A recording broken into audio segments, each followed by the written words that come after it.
Bienvenue dans ce second épisode de Dans ton bloc. La semaine dernière, vous avez très bien accueilli le premier épisode qui était consacré au halving de Bitcoin et aux impacts de ces derniers sur l'écosystème. Pour nous, je vous avoue que c'était le premier épisode et que nous étions un peu en attente de voir comment vous alliez l'accueillir, et vous avez été vraiment énorme à ce niveau-là. Merci à tous pour tous les retours que vous avez eus. Et d'ailleurs, n'hésitez pas, si jamais le podcast vous plaît, vous pouvez nous suivre sur les réseaux sociaux et notamment Twitter. On met notamment régulièrement des sondages pour savoir les thèmes qui vous intéressent pour les épisodes d'après. Ainsi, vous pouvez réellement agir sur ce podcast que l'on veut le plus communautaire possible. Aujourd'hui, pour ce second épisode, on va attaquer l'hyper-bitcoinisation et voir qu'est-ce qui se cache derrière ce terme, mais aussi les conséquences pour la vie de tous les jours que cela pourrait avoir. Pour introduire le sujet, je vais passer directement la parole à Victor. Bonjour à tous. Merci Flo, merci à toute la communauté pour vos retours sur ce premier podcast. C'était super sympa d'avoir tous vos messages. Donc pour te répondre sur le sujet de l'hyperbitcoinisation, Flo, selon moi, il s'agit d'un processus qui fait de Bitcoin la réserve de valeur globale et la monnaie d'échange. Donc, comme tout processus, c'est un chemin qui débute à la création de Bitcoin et qui finalement s'achève euh, par la démonétisation progressive des autres monnaies, comme les monnaies fiat, les monnaies métalliques, je pense à l'or par exemple, et des actifs qui servent aujourd'hui de valeur refuge, de réserve de valeur, tels que l'immobilier ou même le marché action. Donc selon moi, l'hyperbitcoinisation laisse envisager que ces actifs, euh, anciennes monnaies, donc métalliques, fiat, ou les actifs immobiliers et financiers, perdront de leur valeur si cette théorie se validait. Et donc si cette théorie se valide, selon moi, il est d'ailleurs assez risqué d'en détenir face à Bitcoin, qui est en pleine phase de hyper-bitcoinisation ou bitcoinisation.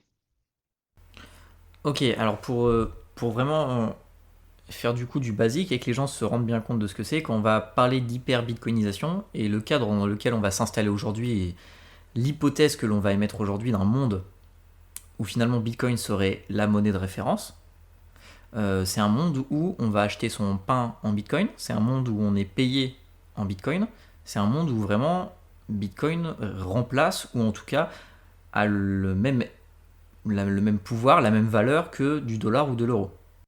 C'est tout à fait ça.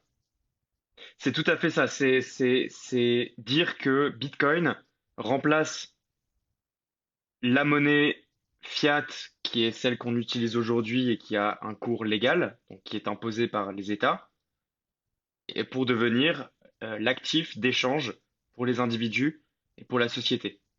Avoir Bitcoin qui devient du coup une monnaie de référence avec laquelle on paye son pain, avec laquelle on est payé pour son salaire, avec laquelle on rembourse ses amis lorsque on a pour prendre une bière, pour ce qu'on veut.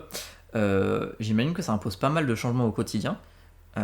Louis, toi, comment est-ce que tu vois comment est-ce que tu pourrais voir justement si une hyper bitcoinisation?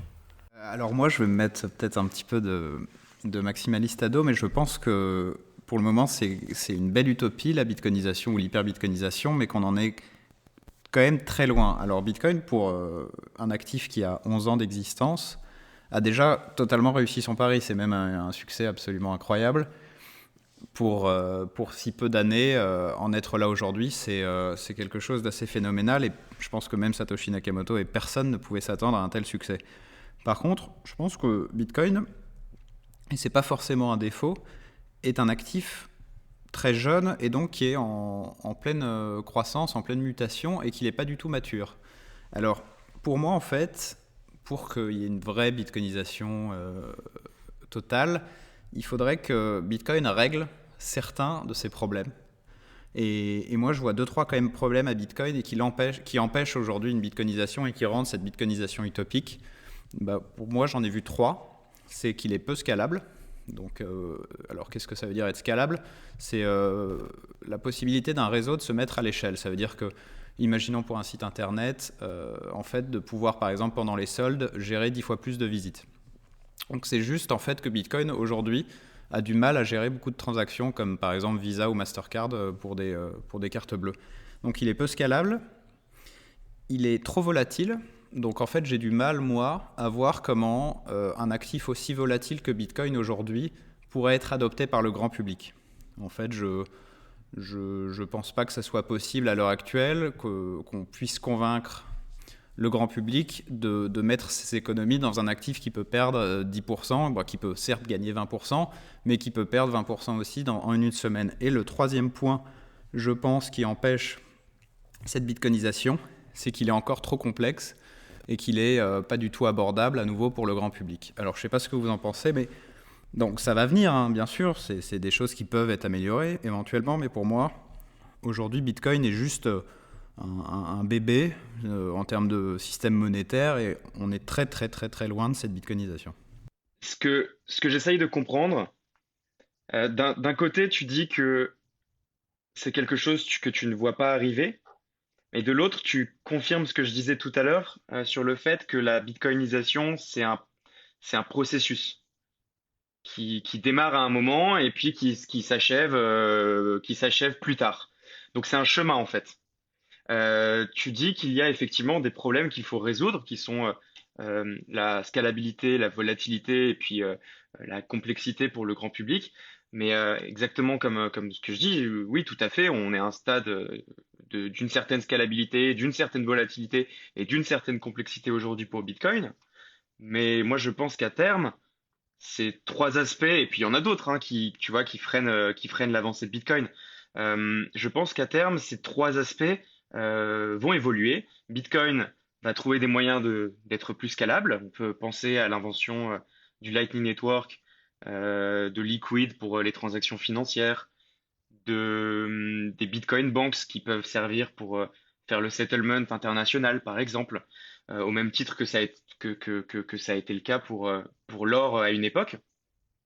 Il y a toujours des manières, si tu veux, de scaler Bitcoin, soit sur la chaîne principale, soit en dehors. Donc voilà, donc les évolutions à venir vont permettre de scaler. Donc ton premier point, du coup, oui, on est à un état donné de scalabilité aujourd'hui, mais ça va évoluer vers du meilleur.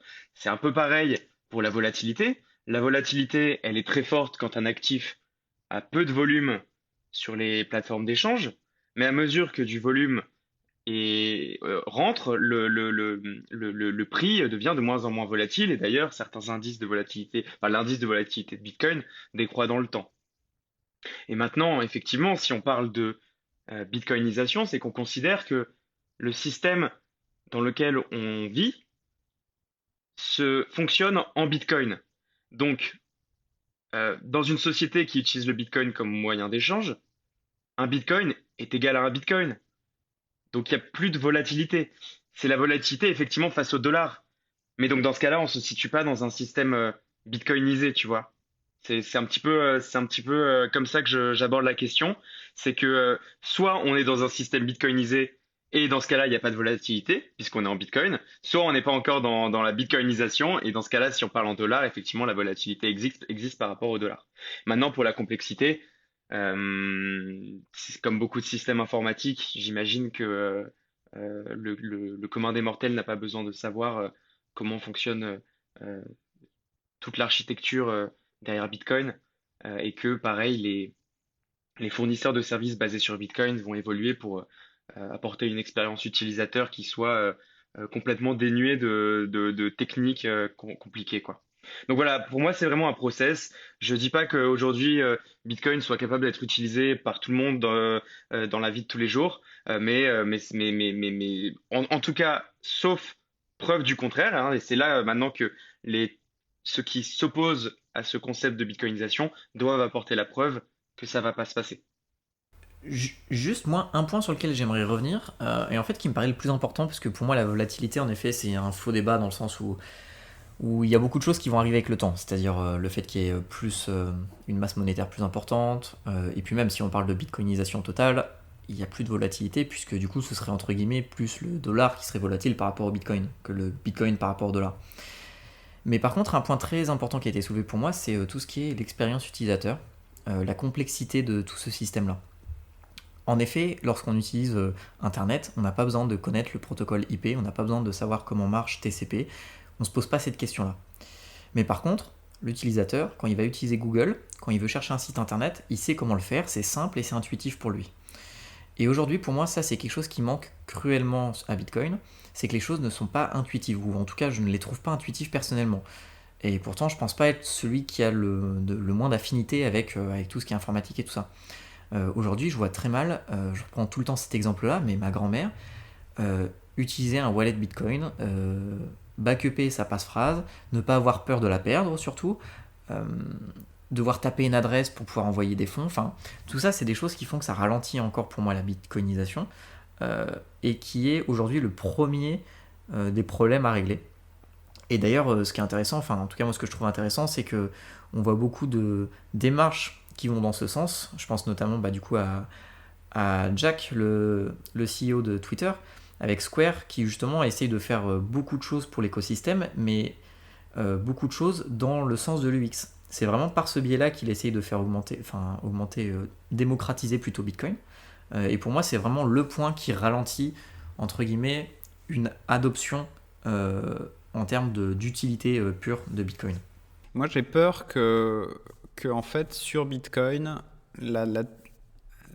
ça reste trop technique, en tout cas très longtemps, et trop contraignant pour vraiment cette bitcoinisation. C'est-à-dire qu'en fait, je pense que Bitcoin est l'actif et la réserve monétaire parfaite, et la réserve de valeur parfaite aujourd'hui, et une monnaie quasiment parfaite, mais je ne vois pas Bitcoin être utilisé. Vraiment, je le vois pas comme moyen d'échange, parce que je pense que aujourd'hui, comme disait Amos, c'est l'étalon Bitcoin, quoi. C'est la référence, c'est comme l'or. Par contre, son système, de par le proof of work et l'essence même de Bitcoin, cette qualité d'être hyper protégé, le rend en même temps assez contraignant techniquement. Et je suis pas sûr qu'on puisse vraiment le faire évoluer tant que ça. Alors les gens disent le Lightning Network, ok, il y a Liquid de Blockstream, ok, il y a RSK qui essaye de faire un peu des smart contracts sur Bitcoin, mais c'est quand même extrêmement, je suis désolé, mais c'est extrêmement contraignant. Le Lightning, c'est utilisé par 20 personnes. Donc là, je me fais vraiment l'avocat du diable, on va me taper dessus. Ils sont plus que 20 personnes sur CryptoDidact à utiliser le Lightning Network. Oui, non, mais voilà, moi je défends ma communauté. Je fais vraiment l'avocat du diable et je provoque voilà, pour amener le débat.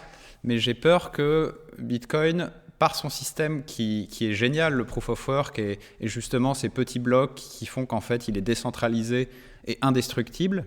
En fait, je trouve que tout ce qui fait la qualité de Bitcoin ne serait plus là si on voulait le rendre scalable.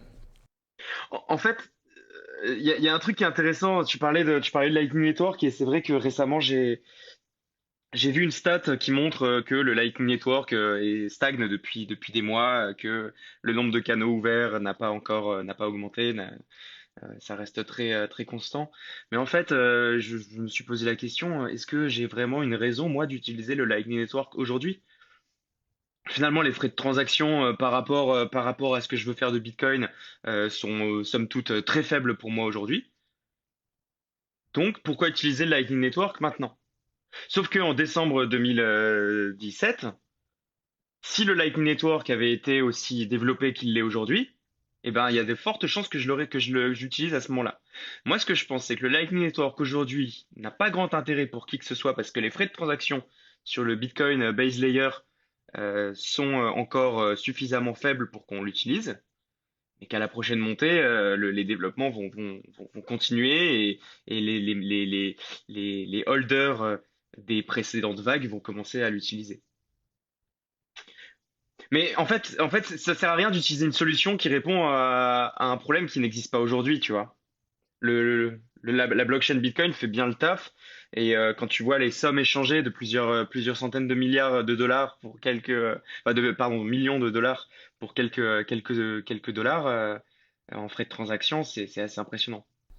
Bien sûr. Après, cette donnée, elle est intéressante, mais sur Bitcoin, en fait, échanger des grosses sommes est peu cher. Par contre, échanger des petites sommes est très cher. Donc, à nouveau, ça remet le débat. Est-ce que Bitcoin n'est pas plutôt une réserve de valeur qui sert à échanger des grosses sommes pour les mettre de côté que un système où on peut échanger des petites sommes au quotidien. Et en fait, pour compléter juste ce que je disais avant et rebondir aussi sur ce que tu as dit, en fait, pour moi, tout ce qui fait les qualités de Bitcoin, donc sa sécurité, sa décentralisation, seront compromises si on essaye justement de rendre Bitcoin plus scalable et de le faire passer comme un moyen d'échange quotidien. Ce que je veux dire, c'est que le fait en fait que... Pourquoi Bitcoin est lent ? Pourquoi Bitcoin est un peu cher ? Parce que justement, c'est ce qui fait sa qualité, c'est que Bitcoin est extrêmement décentralisé et qu'en fait, on peut avoir un nœud Bitcoin pour une taille réduite. C'est pour ça que les blocs sont petits, c'est qu'en fait, n'importe qui, entre guillemets, peut avoir un nœud aujourd'hui Bitcoin et décentraliser le réseau. Si on commence à vouloir rendre Bitcoin beaucoup plus scalable, la seule manière, ça va être d'augmenter aussi cette taille de bloc. Va falloir le faire un jour si le réseau devient utilisé par le monde entier. On n'aura plus le choix, même avec des sidechains, ça ne servira pas à rien. On le rendra beaucoup moins décentralisé. Ça veut dire qu'en fait, il faudra des ordinateurs et des disques durs monstrueux pour faire tourner des nœuds. Donc en fait, est-ce que Bitcoin doit forcément... C'est un débat, mais est-ce que Bitcoin doit forcément s'améliorer ? Est-ce que Bitcoin doit forcément devenir ultra scalable et devenir une monnaie ? Pour moi, ça pourrait justement nier à ce dernier. Et ça pourrait le rendre plus centralisé et moins sécurisé. Ce qui est intéressant là-dessus, et alors peut-être que je me trompe, c'est la vision en tout cas moi aujourd'hui que j'ai de Bitcoin. J'ai l'impression que les grosses entreprises qui travaillent autour de Bitcoin, et je pense notamment à Blockstream, ont compris et ont le même avis que toi sur Bitcoin, c'est-à-dire que ces qualités d'aujourd'hui font qu'il ne peut pas être adopté massivement et que chercher à réparer cette non-adoption de masse, ce serait compromettre Bitcoin. Et d'ailleurs, c'est pour ça aujourd'hui qu'on voit Blockstream qui travaille plus sur Liquid que sur le protocole, le Layer 1 de Bitcoin. Pour moi, en fait, le Layer 1 vraiment de Bitcoin restera tel quel et ne pourra pas être utilisé au quotidien par tout le monde. Et si un jour on voit justement une bitcoinisation et une utilisation vraiment massive de ce dernier, cela passera forcément par des Layer 2, que ce soit Lightning, que ce soit Liquid, pour justement ne pas avoir à compromettre le Layer 1 et pour ne pas perdre tout ce qui fait la qualité de la blockchain Bitcoin aujourd'hui, quoi. Je suis entièrement d'accord avec ce que tu viens de dire. Après, après c'est ça qui est intéressant, on n'est qu'au début. Est-ce que des sidechains et des Layer 2 suffiront justement à supporter vraiment une utilisation mondiale ? Je ne sais pas. À une époque, le problème de la scalabilité de l'or, qui justement avait ce même problème, l'or est difficilement transportable. Ce problème était réglé par un réseau de banques éparpillées, notamment en Europe, quand on était sous le gold standard à la belle époque. Et ces banques détenaient l'or de leurs clients, en fait, et leur servaient de la monnaie à l'effigie de leur banque. Donc en fait, chaque banque émettait sa devise, en quelque sorte, et effectuait les transferts interbanques en or pour le coup. Et Saïd Dinamous en parle un peu dans son bouquin, mais un tel système pourrait exister aussi. On appelle ça des Bitcoin-backed banks. Et le principe serait de faire le settlement via les banques. Et les banques émettraient, comme tu dis, des stablecoins à la JP Morgan Coin, qui serait, qui ferait zéro frais de transaction, quoi. Mais Enfin, est-ce pour que des là, on frais perd très pas minimes. tout l'intérêt de Bitcoin ? Donc, c'est encore D'ajouter une un fois, tiers de confiance. c'est encore une fois, c'est encore une des solutions proposées. Et c'est ça qui est intéressant, c'est que il y a quand même beaucoup de cerveaux qui se mettent sur les questions dont tu parles. Euh, c'est pas des sujets qui sont laissés de côté, loin de là. Et si effectivement c'est potentiellement un problème, maintenant, pour être une Bitcoin backed bank, c'est assez simple. Il faut se dire que si tu fais mal ton taf, si tu fais de la réserve fractionnaire, si tu voles l'argent de tes clients, et il y a plus personne qui vient chez toi. Donc au bout d'un moment, c'est une idée de théorie des jeux, c'est-à-dire que il faut qu'il y ait une relation de confiance qui se crée entre la banque et ses clients. Ça a existé. Il y a eu des banques qui ont fait des conneries par le passé sous un tel système, mais globalement c'est envisageable d'avoir des banques qui détiennent les avoirs de leurs clients sans les voler, quoi. Ok. Je, je pense que on a abordé le sujet de comment est-ce qu'on pourra arriver à une bitcoinisation et surtout les éléments qui freinent une bitcoinisation. Moi, quelque chose qui me semblerait intéressant à aborder, c'est on se plonge, allez, en 2140, puisque comme vous l'avez entendu dans le dernier épisode, que vous alliez écouter évidemment si ce n'est pas déjà fait, c'est la fin justement où le dernier bitcoin sera miné. Imaginons qu'à cette date-là, 2140, on a aussi une bitcoinisation. Bitcoin est vraiment la monnaie que tout le monde utilise. Est-ce qu'on peut imaginer un peu les impacts que ça peut avoir sur la vie au quotidien? Est-ce que Bitcoin serait seul ou est-ce qu'il y aurait d'autres monnaies à côté de lui, d'autres crypto-monnaies à côté de lui, et notamment d'un point de vue étatique? Là, voilà, vraiment pour resituer le contexte, et notamment pour ceux qui nous écoutent, on ne se pose plus la question de est-ce qu'il y aura une bitcoinisation ou pas. On prend le pari qu'il y en aura une. On se met dans un contexte où il y a eu bitcoinisation. Qu'est-ce qui se passe, notamment par exemple au niveau étatique, puisque aujourd'hui c'est quand même les États qui contrôlent la monnaie, ce qui ne serait pas le cas avec Bitcoin. Alors, je pense que même s'il y a une bitcoinisation globale, et je le souhaite, hein, même si je faisais un petit peu l'avocat du diable, je pense que les États ne lâcheront quand même jamais leur monnaie, parce que, en fait, qu'est-ce que c'est que la monnaie étatique? Et la monnaie fiat, ça a quand même donné, en fait, énormément de pouvoir à l'État.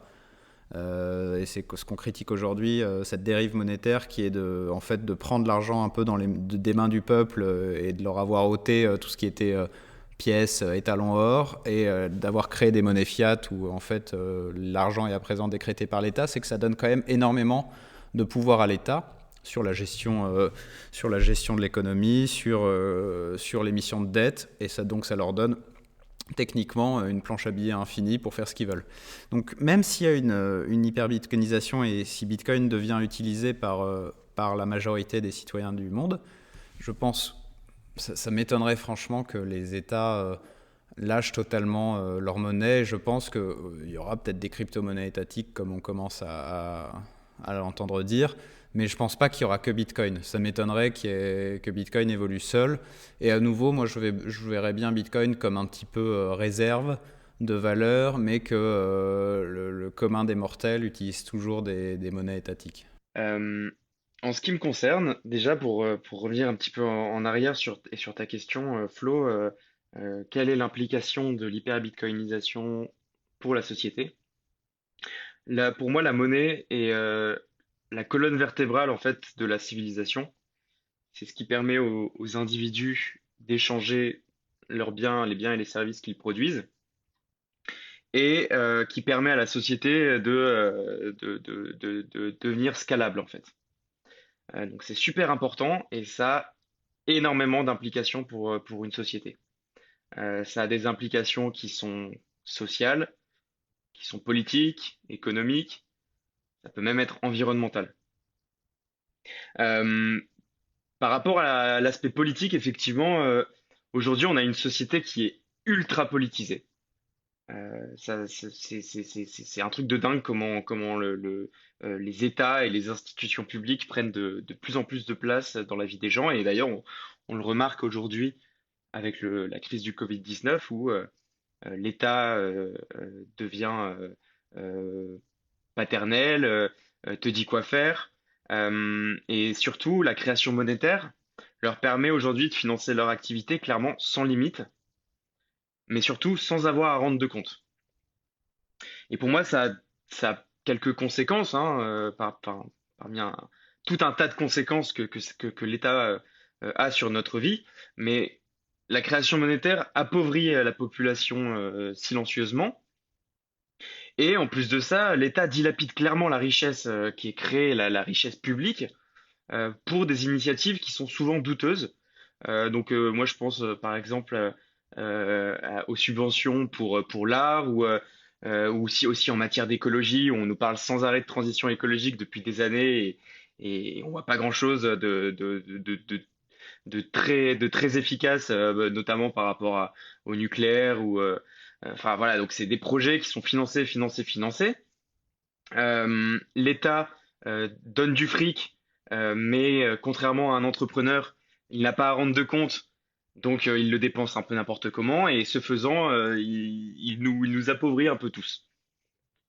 Selon moi, Bitcoin va avoir un gros impact sur ce côté politique puisque Bitcoin empêche ça, empêche ce bras qui est le bras monétaire de l'État.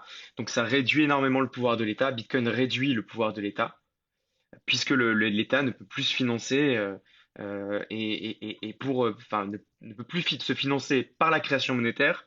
Le seul moyen qui lui restera sera d'avoir recours à l'émission d'obligations.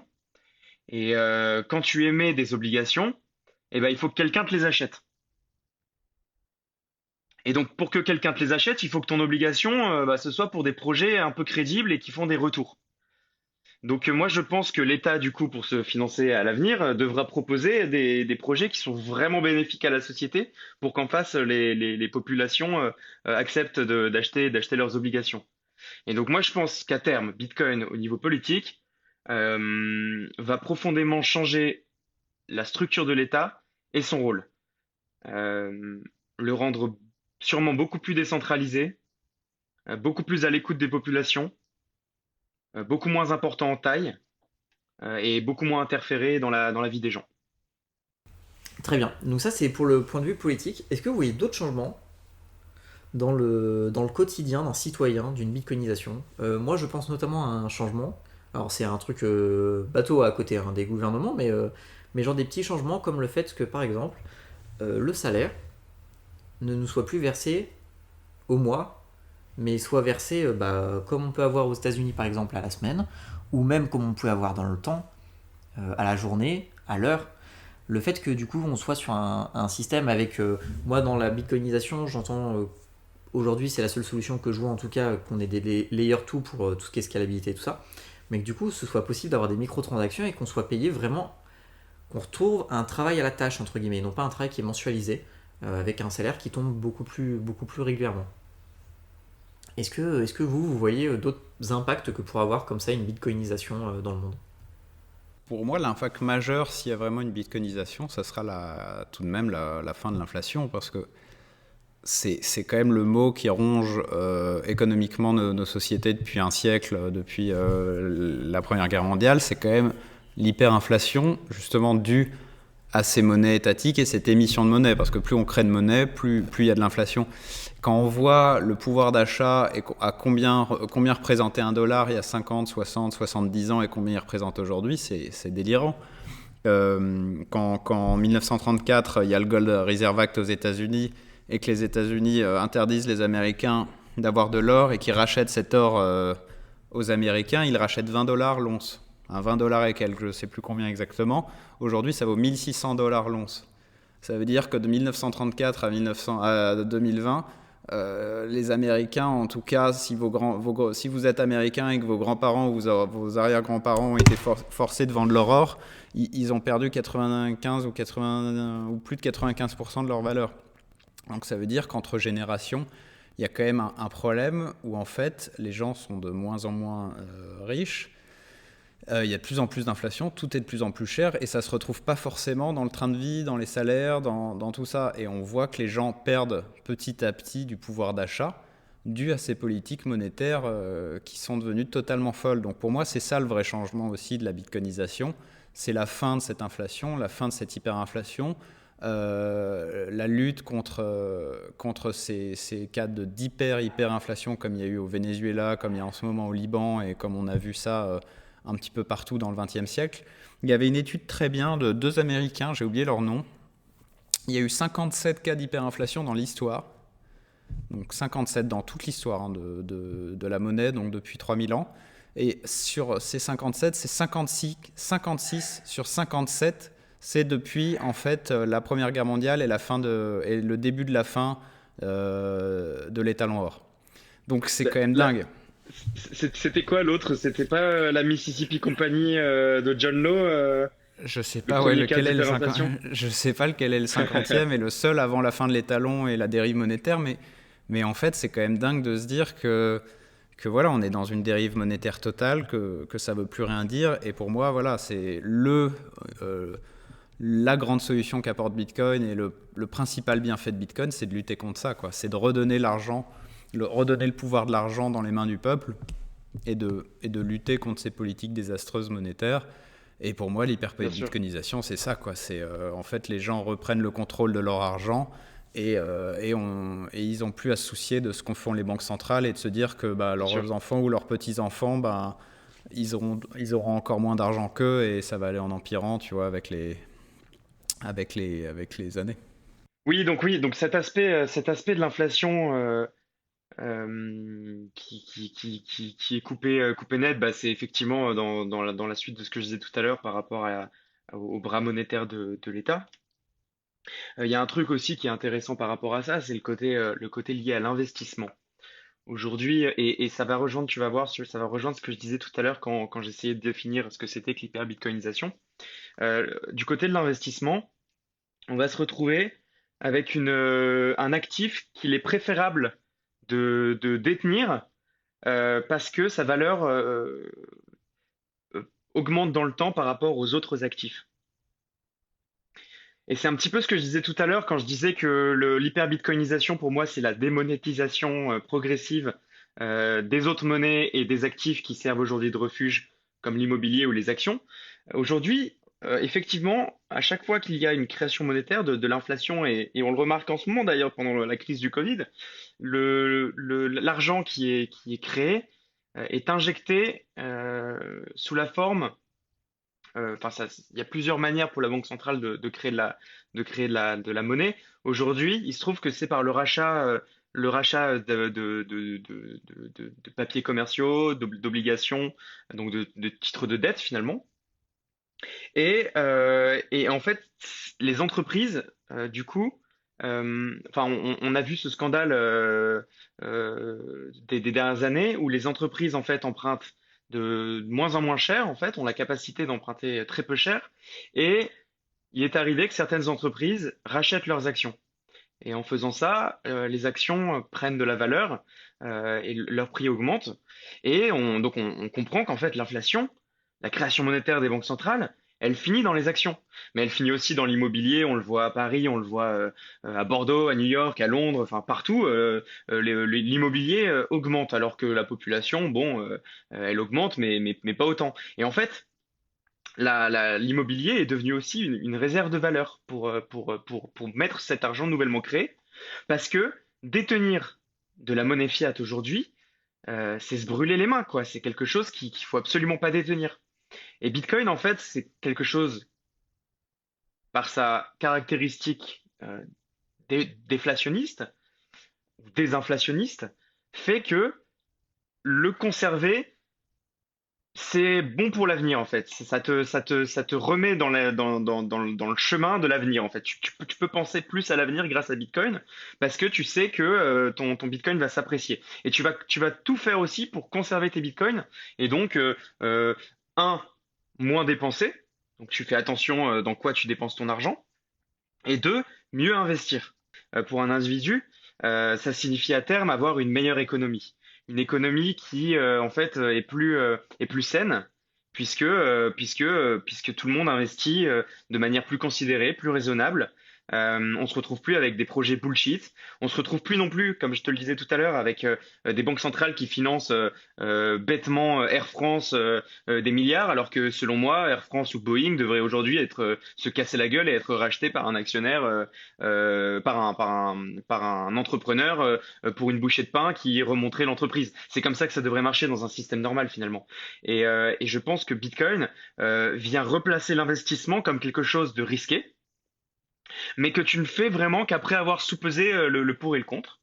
Et donc on va se retrouver avec des projets qui seront investis uniquement s'ils peuvent te rapporter plus de Bitcoin en fait.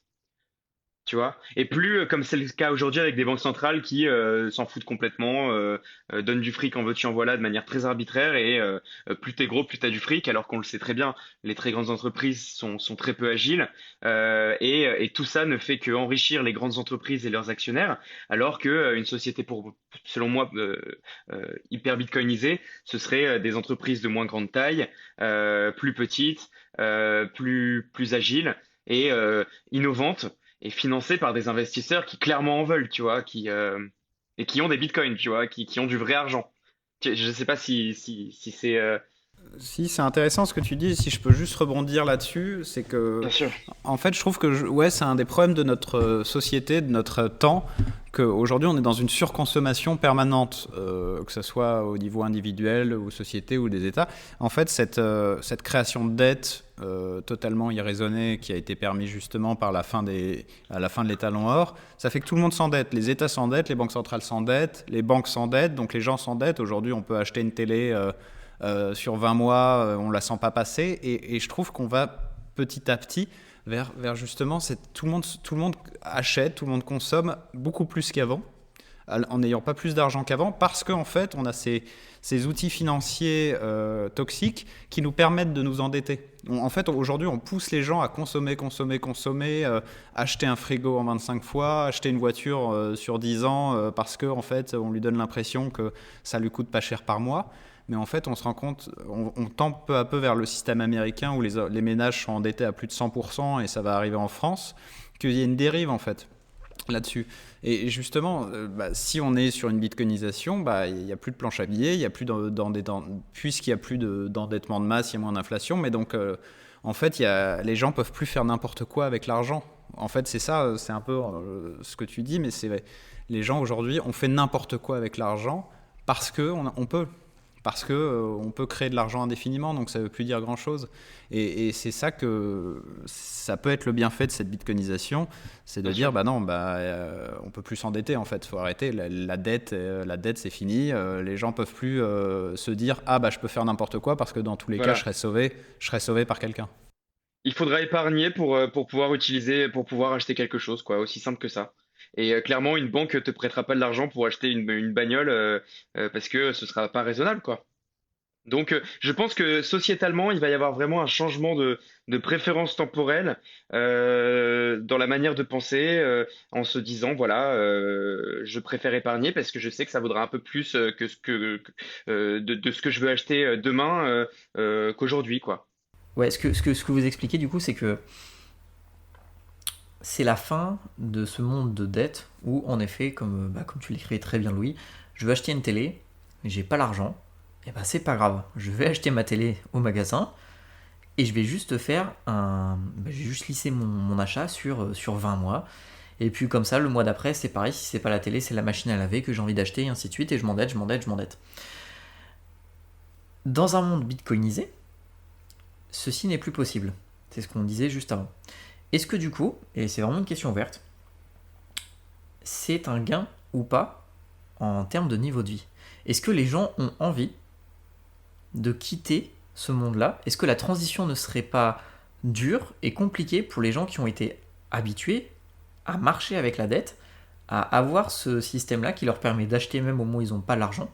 Est-ce que pour eux, ça peut pas faire entre guillemets un choc de passer d'un système où la dette c'est justement le quotidien, à un système où la dette c'est plutôt très compliqué?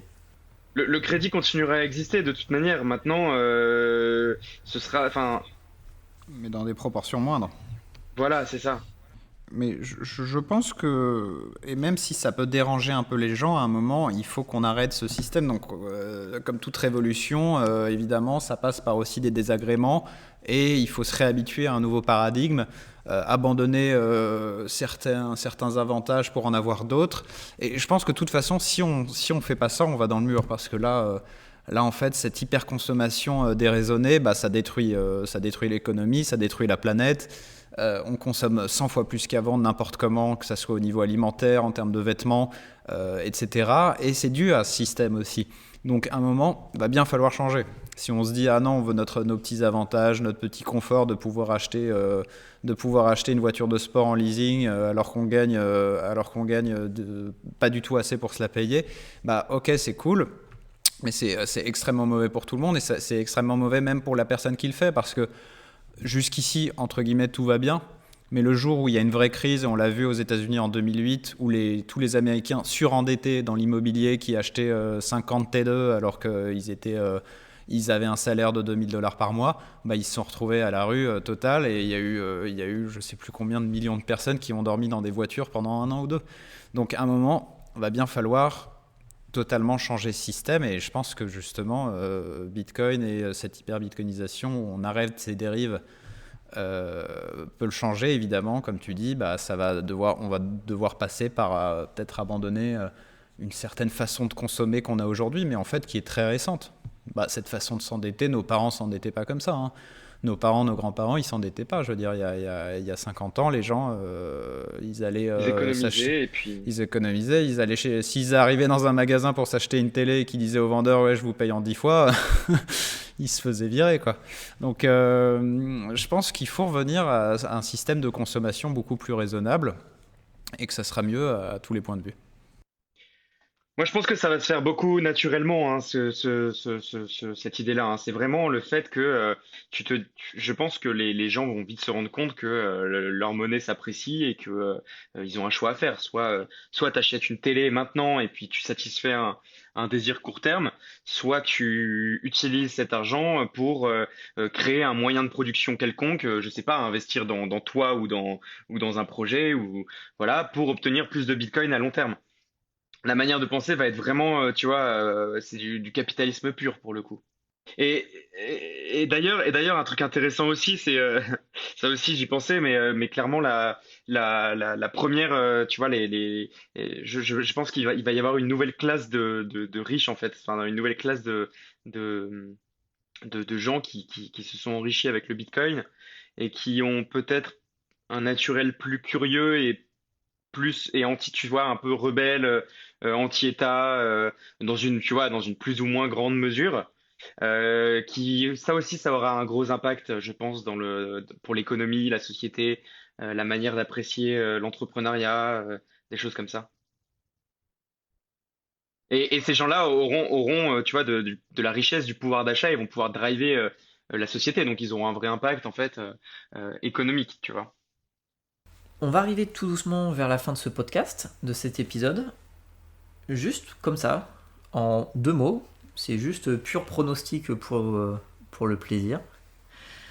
Louis, est-ce que tu vois une bitcoinisation arriver d'ici 2050-2060 ? Euh, Alors c'est dur, j'aime pas trop jouer normalement à Madame Irma, que ça soit là-dessus ou sur les prix, parce que bon, c'est toujours vraiment de la grosse spéculation, mais en même temps c'est amusant.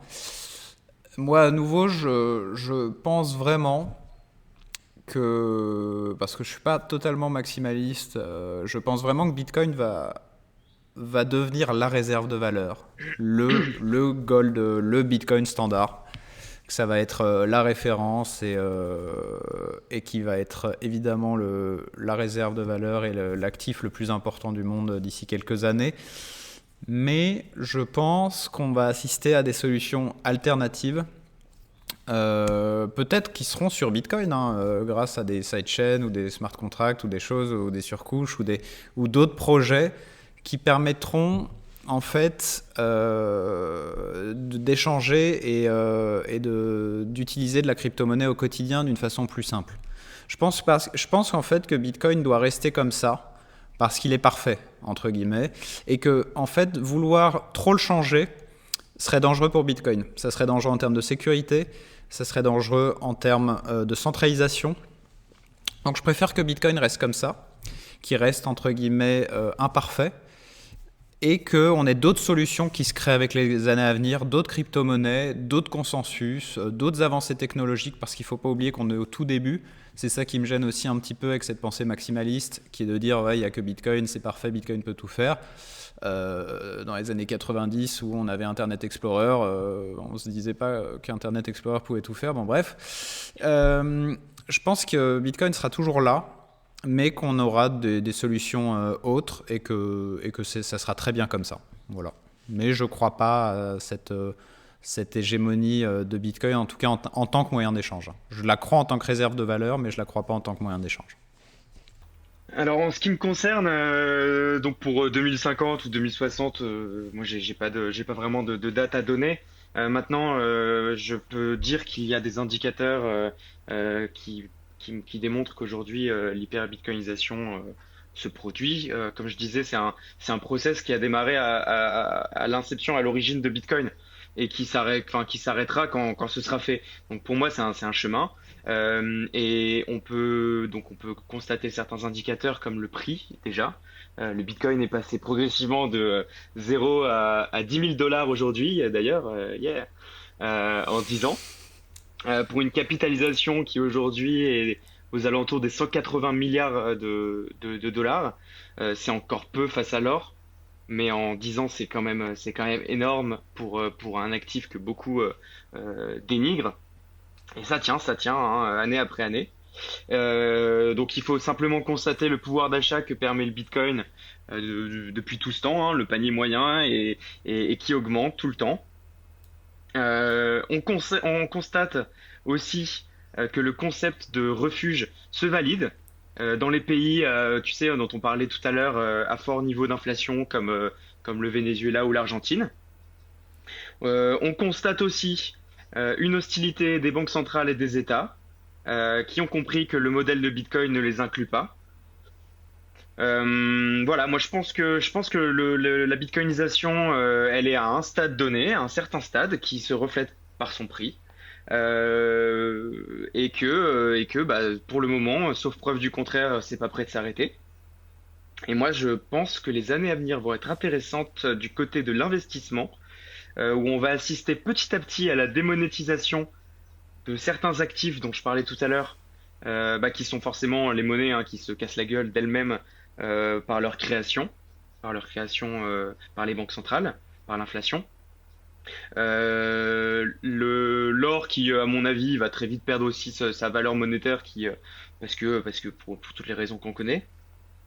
Et puis l'immobilier et les actions qui vont aussi être très intéressants à regarder parce que c'est le dernier bastion des boomers et que aujourd'hui détenir un actif comme le Bitcoin qui est à la fois liquide, international, tu vois, enfin, c'est pour toutes les raisons qu'on connaît, qui est rare, qui est voilà, surtout le côté liquidité de cet investissement, moi je trouve ça prodigieux.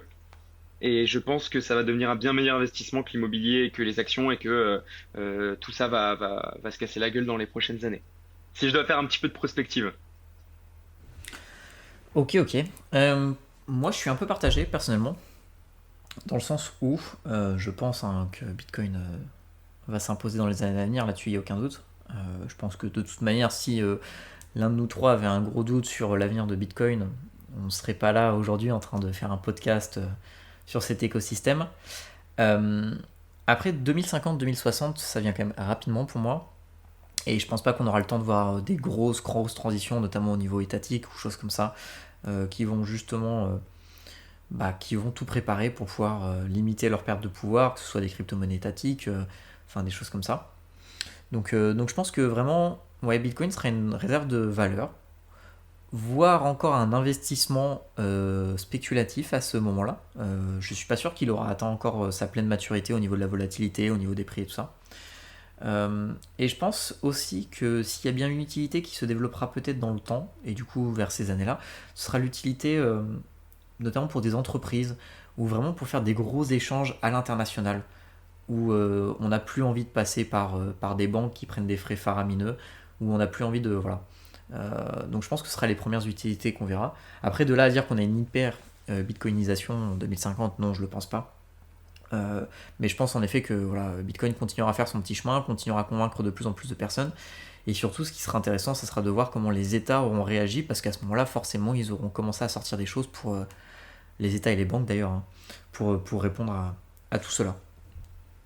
Très bien, très bien. Eh bien, on va clôturer ici le second épisode de Dans ton bloc, qui a été consacré à l'hyper-bitcoinisation et au modèle de société, enfin, au changement dans les sociétés que cela pouvait inclure. Merci Louis et merci Victor pour cet épisode et vos interventions. Et puis je vous propose qu'on se retrouve très bientôt pour un nouvel épisode.